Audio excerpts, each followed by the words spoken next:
This is the CBS Evening News. Dan Rather reporting. Good evening. The first day of President Bush's version of a new war on drugs. It started off with a political attack by the president against political opponents. Mr. Bush accused Democrats in Congress of playing party politics. They said that he is being unrealistic in trying to sell an anti-drug strategy that isn't new, isn't enough, and he doesn't say how he's going to pay for it. In Colombia, the reaction from the cocaine cartel narco-criminals was fast and furious. Correspondent Mark Phillips is in Colombia and begins our coverage. The cartel's answer to President Bush's speech was immediate and predictably bloody. A bomb went off in a Medellin restaurant while the president was still speaking, part of the cartel's relentless campaign of mass terror. They want to really hit the good people. They don't like the good people. Among the good people hit were two American journalists who work for the Miami-based Spanish-language news network Univision. The drug lords are becoming increasingly angry at the spotlight of world attention being focused on them. Colombians tuned into the president's speech carried on TV here, wondering what amount of help they'd be getting. The newspaper headline screamed, "Bush enters the war." The politicians, like Cesar Gaviria, still trying to carry on a presidential campaign in the midst of this battle, welcomed the money being offered but wanted more. The government liked the idea of fighting demand in the U.S. as well. If we in Colombia fight the drugs baron and the consumption continues in the United States or in the developed countries, we are not going to win this war. Crucial to keeping up the momentum of the government's anti-drug war is the extradition to the U.S. of Eduardo Martinez Romero. But that extradition, thought to be imminent, is still being delayed as his appeal is considered. We are in the obligation of study what has he to say in order to defend himself. Yet some here feel the government is delaying out of fear of more cartel violence, of raising tensions already near the breaking point. Maybe they will kill me, but we cannot live in a world like this. We prefer to die. According to U.S. officials here, the anti-cartel crackdown is having an effect. Drug shipments to the U.S. are being disrupted. But that has not yet cut down on the supply of cocaine on American streets. The cartels have vast supplies of the drug at transshipment points in the Caribbean and in the U.S. itself. Mark Phillips, CBS News, Bogota. Honduran billionaire Juan Ramon Mata Ballesteros was convicted in Los Angeles today on cocaine dealing charges. U.S. officials say Mata oversaw the smuggling of tons of cocaine from Colombia to California. Mata's capture and extradition from Honduras last year sparked days of anti-American rioting there, including the burning of the U.S. Embassy Annex. In Washington, President Bush began trying to sell his strategy for fighting the drug plague with fighting words against critics in Congress, and with a high publicity visit to a hospital. White House correspondent Leslie Stahl begins our coverage of the president, the Congress, the drug war, and party politics.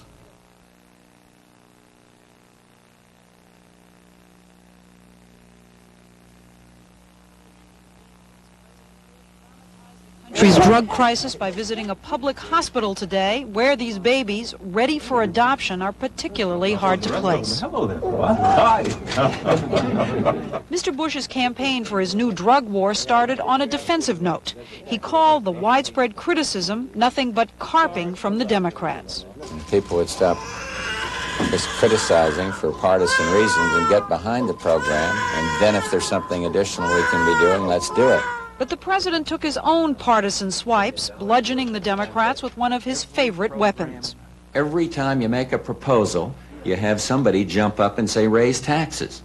So I am not in a mode to raise taxes. And he defended the increased penalties he's proposing for casual users, denial of housing and college loans, revoking of driver's licenses. I don't think it's fair to go after the street hood and let the casual university hip user think that he's doing no damage to society. Because the plan would give law enforcement 70% of the funds, the ACLU called the proposal a political hoax. This is a country that cannot provide treatment and rehabilitation for people who are lining up at hospitals to get it. And he is proposing to try to incarcerate people whom he cannot find and cannot catch. There is some evidence that the Get Tough approach is working. Customs officials in Florida say the supply of cocaine from Colombia has virtually dried up in the last month. Everything, money laundering, drug smuggling, I won't say all of it, but 90% of it just came to a standstill, because you have to realize all of it is controlled by the cartel. Officials here concede that the president's first televised speech was not his best performance, and that selling his drug plan will take a lot of hard campaigning around the country and on Capitol Hill. Leslie Stahl, CBS News, the White House. As the battle to combat drugs continued in the streets last night, Congress reconvened in a mood to battle the president, saying his drug plan is too little too late. If you want more prisons and you need more prosecutors and judges, and if you want more policemen, all of these things cost money. The president's defenders, of course, did their best to play down that kind of talk. We're not going to excite the American people arguing about where we're going to find the money. They want us to find it, and they want us to fund the drug program. It's not just finding the money to fight drugs, but finding the money for everything on the congressional agenda this year and doing it without raising taxes. Get out of there! These angry senior citizens all but attacked Dan Rostenkowski, the powerful chairman of the House Ways and Means Committee, when he returned to his Chicago district during the recess. Why? Because they want catastrophic health care insurance, but don't like the surtax Congress tacked on them to pay for it. Budget constraints dominate all policy decisions. It's a fact of life with which we must live and with which we must deal. But what it means is that we must establish priorities. Republicans take the line the drug program could be the catalyst to do just that. For the first time, some of these nutty programs that we keep funding will bump up against a priority that cannot be dismissed. But Congress must deal with more than just nutty programs. Defense, the environment, whether or not to cut the capital gains tax. In one way or another, they are just some of the issues Congress must come to grips with this year. And I think there's a comfortable, unfortunate sort of fooling ourselves that goes on these days when people think we can sort of do everything without cost. During the Reagan years, there were a lot of warnings about how deficit spending would result in our mortgaging the future. But as this Congress finds it harder and harder to finance everything from the drug war to aid to Poland, it may conclude the future's arrived. Bob Schieffer, CBS News at the Capitol. And still to come on tonight's CBS Evening News. Jerry Bowen on the deadly drug they call ice in tropical Hawaii. Bruce Hall on Jim Baker, pale, shaky, and on trial again. And Susan Spencer on a new medical finding that Mother knew already.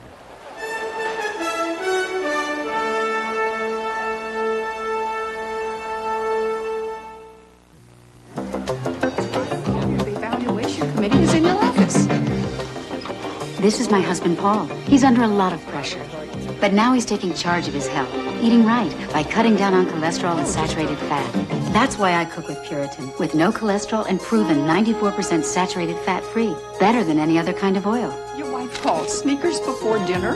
Hey, Mr. Principal, carry your books? Anytime. Paul's feeling great, and I am too. Puritan. Make it his oil for life.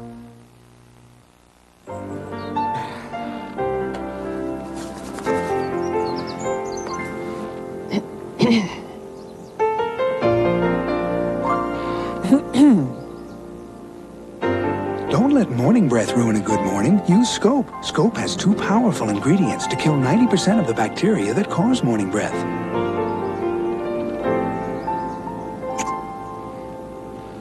Scope, the best thing, first thing in the morning. I'd rather switch than itch, so I switched to Tegrin. Tegrin medicated shampoo controls all the major causes of itching and flaking, so Tegrin is more than strong enough for tough dandruff like yours. Wouldn't you rather switch than itch? I got a flat tire. Now my stomach's on fire. My day. My Lanta, too. Introducing My Lanta 2 roll packs for double strength antacid relief wherever you are. Because my life takes my Lanta 2. White South Africans went to the polls today to choose a new parliament, while black South Africans went on strike and rioted to protest their exclusion from the vote. Tonight, South African television said its computer analysis indicated the ruling National Party would probably hold on to power, but with a substantially reduced majority. Richard Wagner is on the scene. As National Party leader F.W. de Klerk, the man generally believed to be winning this nation's presidency today, was casting his ballot, his disenfranchised opposition was casting its votes in South Africa's streets.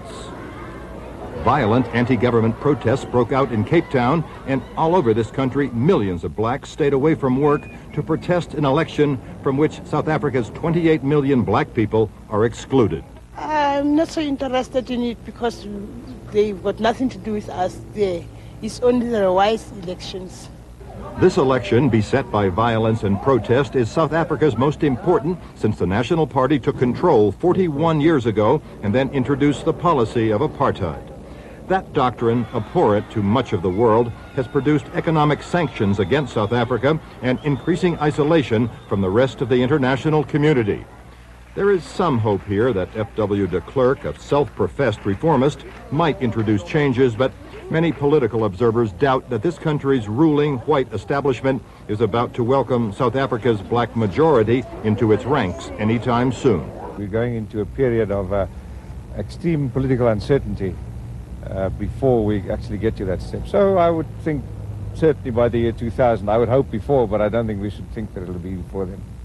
So South Africa's disenfranchised majority makes itself heard the only way it can.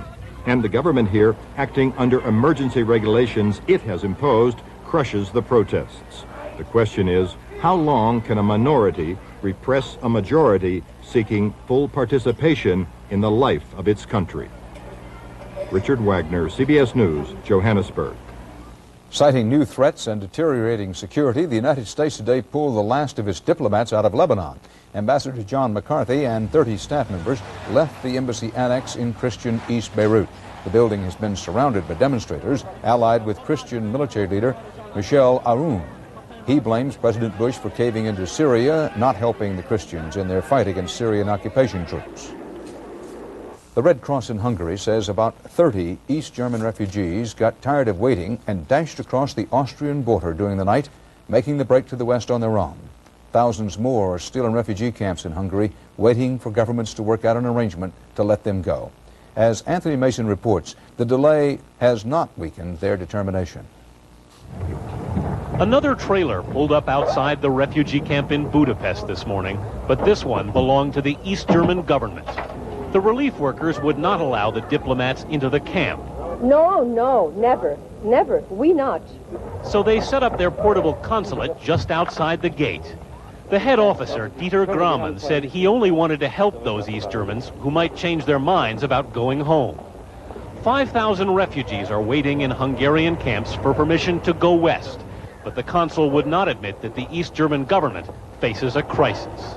No big problem, not such an important problem as it seems to be if I see so many journalists. But when Mr. Graumann handed out leaflets yesterday telling East Germans they would not be prosecuted if they returned, his promises quickly went up in smoke. The West German ambassador was allowed into the camp today, but left without comment. And a deal between the two Germanys that would allow the refugees to emigrate is said to be weeks away. With the question of a departure date still clouded in uncertainty, relief workers decided the refugees were in need of a distraction. We have organized a trip to the zoo. About 100 children and their parents took the bus ride through Budapest to spend an afternoon with the animals. But many weren't impressed. We don't want to go to the zoo, one said. We want to go to the west. No one was asking to go east. The East German consul waited in his trailer and waited some more. As he sat alone, a mother and her 4 daughters became the newest refugees, arriving by taxi from the train station. I'm leaving East Germany, the woman said. I want my children to have a future. Anthony Mason, CBS News, Budapest. President Bush has invited trade officials from China to come to Washington for consultations, a move that reportedly surprised and pleased the Chinese and outraged some in the U.S. who oppose renewing business ties with the hardline communist government. The U.S. Navy report on the gun turret explosion that killed 47 aboard the battleship Iowa last April is officially due out tomorrow. It reportedly concludes that the most probable cause is that gunner's mate Clayton Hartwig, one of those who died in the blast, set it off deliberately, what the Navy report calls, quote, intentional human intervention. Sources told Pentagon correspondent David Martin the Navy decided not to call it a suicide because there were so many other casualties it could also be called murder. Hartwig's family is expected to contest the Navy's finding.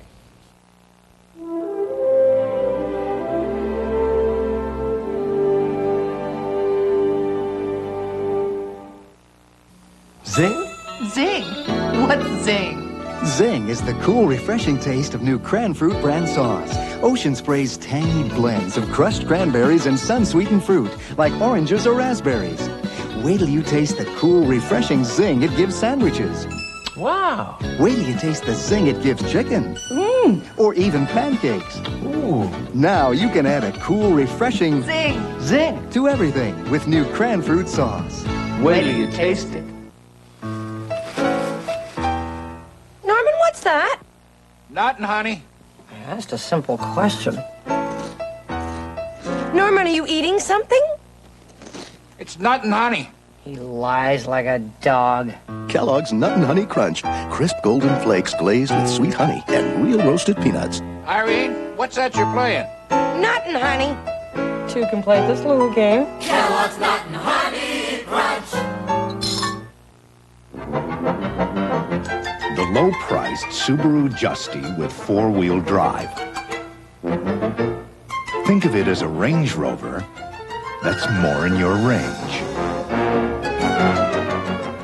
I eat nutritious meals with plenty of fruit and vegetables. So how come I'm the one with painful gas? Surprise! Foods high in nutrition are often high in gas. But Gas X gets rid of the gas so you feel better fast. Eat right and feel right with Gas X. Another chapter today in the public unraveling of the PTL television ministry. The question was whether Jim Baker, who suffered an apparent mental collapse last week, was competent to continue with his trial on conspiracy and fraud charges. Bruce Hall reports. A pale, disheveled Jim Baker, still in handcuffs and leg irons, returned to the federal courthouse after spending nearly a week in a government psychiatric hospital for evaluation. Inside the courtroom, the hospital's chief psychiatrist said Baker was not mentally ill, but had suffered a panic attack last week, brought on by extreme anxiety and stress. She said tests revealed the television evangelist has a mild personality disorder, but is competent to stand trial. Baker spent most of the 2-hour hearing slumped in his chair, his head cradled in his hand. He spoke only when Judge Robert Potter asked if he had recovered sufficiently to assist his attorneys. Baker replied, "Yes, sir. I am very tired, but I do believe that I can." When court recessed, Baker turned to his wife Tammy and said, "Everybody thought I was crazy, except for the doctors at the insane asylum." Outside the courthouse, relatives insisted Baker had not faked the panic attack and was still showing signs of fatigue. He just looked tired. I mean, he just looked tired. I just think it's been a long ordeal. Tammy Baker, who yesterday said her husband had been manhandled in custody, today said she was relieved he was out of the hospital, but refused to talk about his condition. I'm too hungry, guys. How do you feel, Mr. Baker? I'm glad to be out of where I was. With Baker now back in court, the federal psychiatrist warned his attorneys they need to shield Baker from the stress and publicity surrounding this case.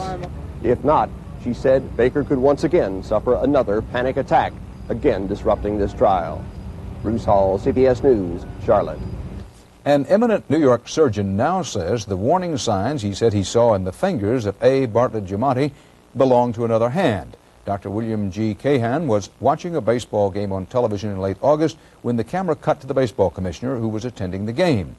Cahan thought he saw danger signs in the fingers of Giamatti, who smoked cigarettes heavily. The doctor got a warning to Giamatti just one day before Giamatti died last Friday, but the doctor now says the hand in question belonged to a fan sitting behind the commissioner.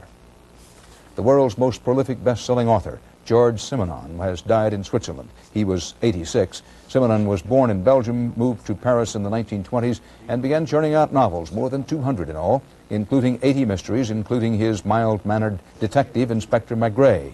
His books have sold more than 500 million copies.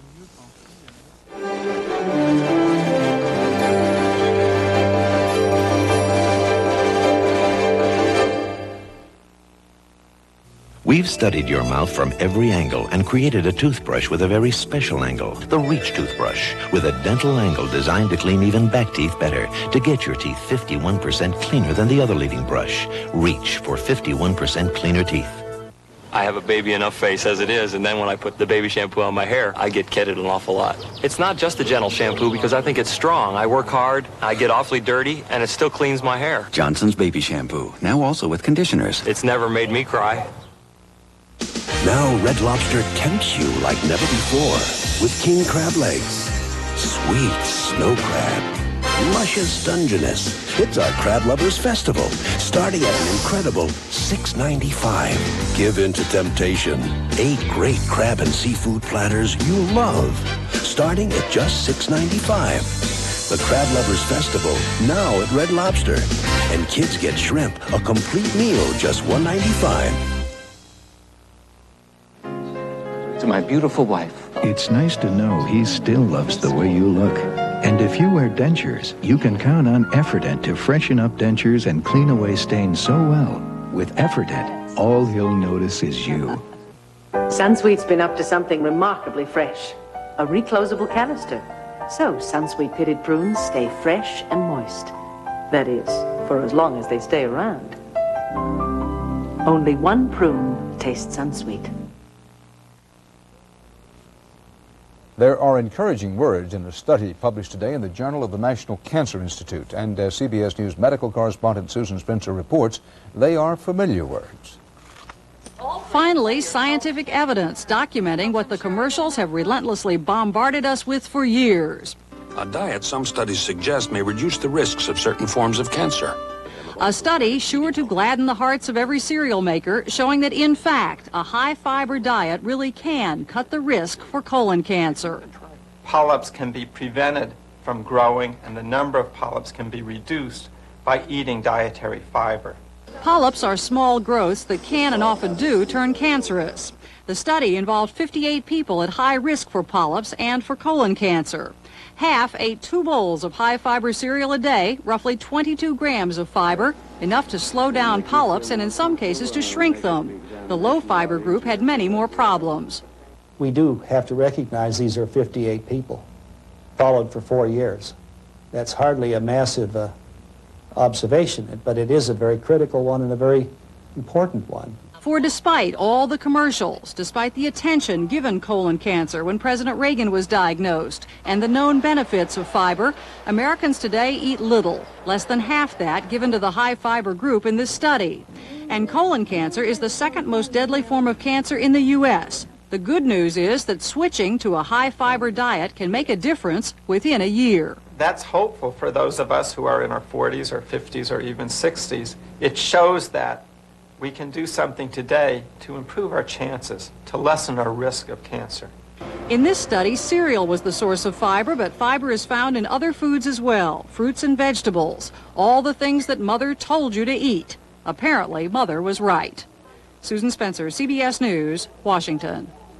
Major manufacturers of so-called EBDCs, the most widely used group of fungicides, today announced they are withdrawing use of the chemical on more than 70 crops. The Environmental Protection Agency called the action a step in the right direction, but said it may move to further reduce the potential cancer risk from a lifetime of eating foods treated with the fungicide. EBDCs will no longer be used on apples, carrots, melons, and other crops, but their use will continue on such foods as grapes, onions, and potatoes. The EPA said concerned consumers can reduce possible health risks by washing and peeling fruits and vegetables.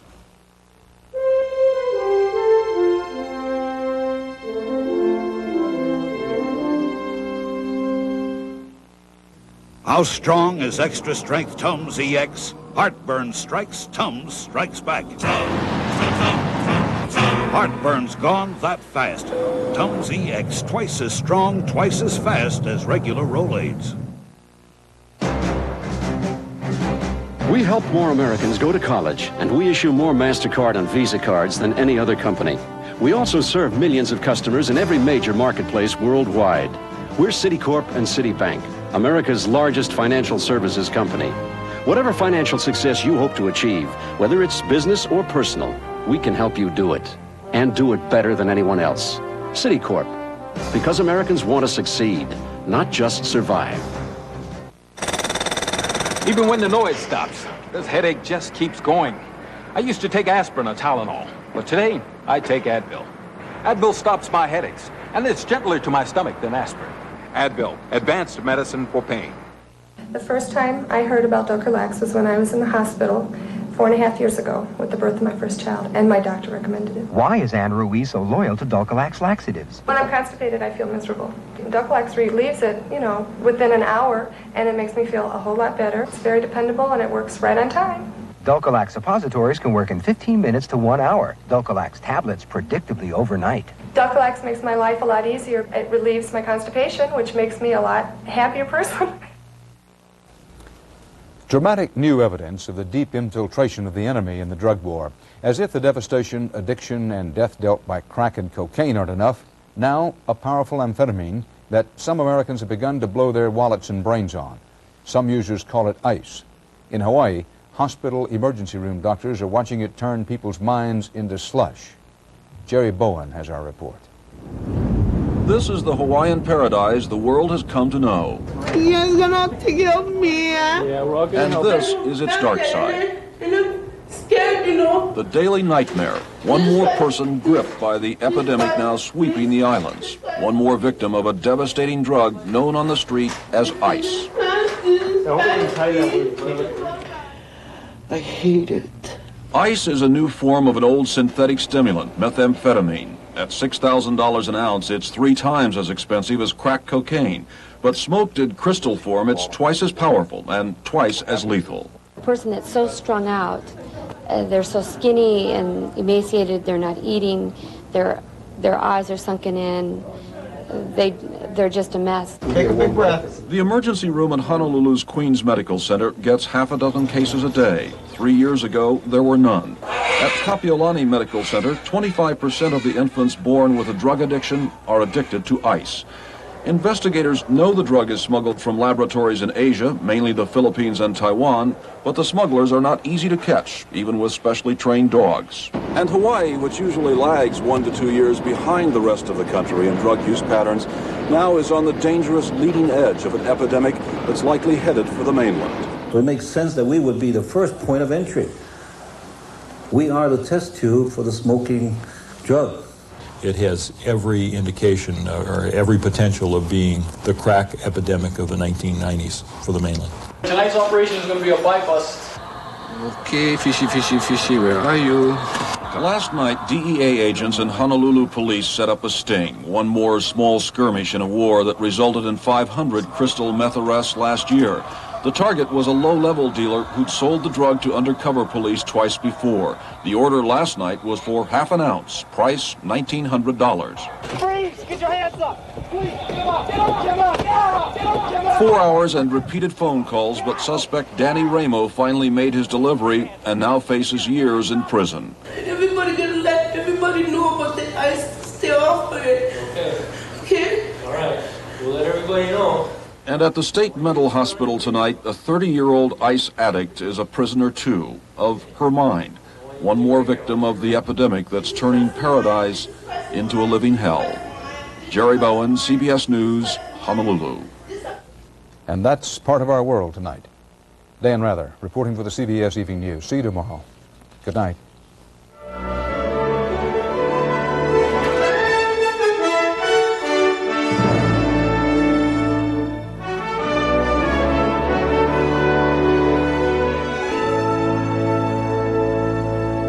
I'm Harry Smith. Tomorrow, Israel's Ariel Sharon on the Palestinian problem. Also, we'll be at the MTV Awards tomorrow on CBS This Morning.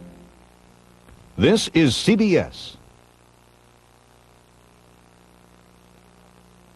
Coming up on News Channel 5 tonight, a ruling in the court fight over core drilling to a place to dump our garbage, and how people make money off Wall Street without buying a single share of stock, and why drugs are such an easy temptation in some neighborhoods.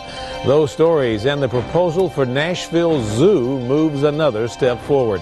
The 6 o'clock report is next. This is a recipe for love. New Cheese Lovers Plus. Blend an abundance of 3 alluring cheeses. Add 2 irresistible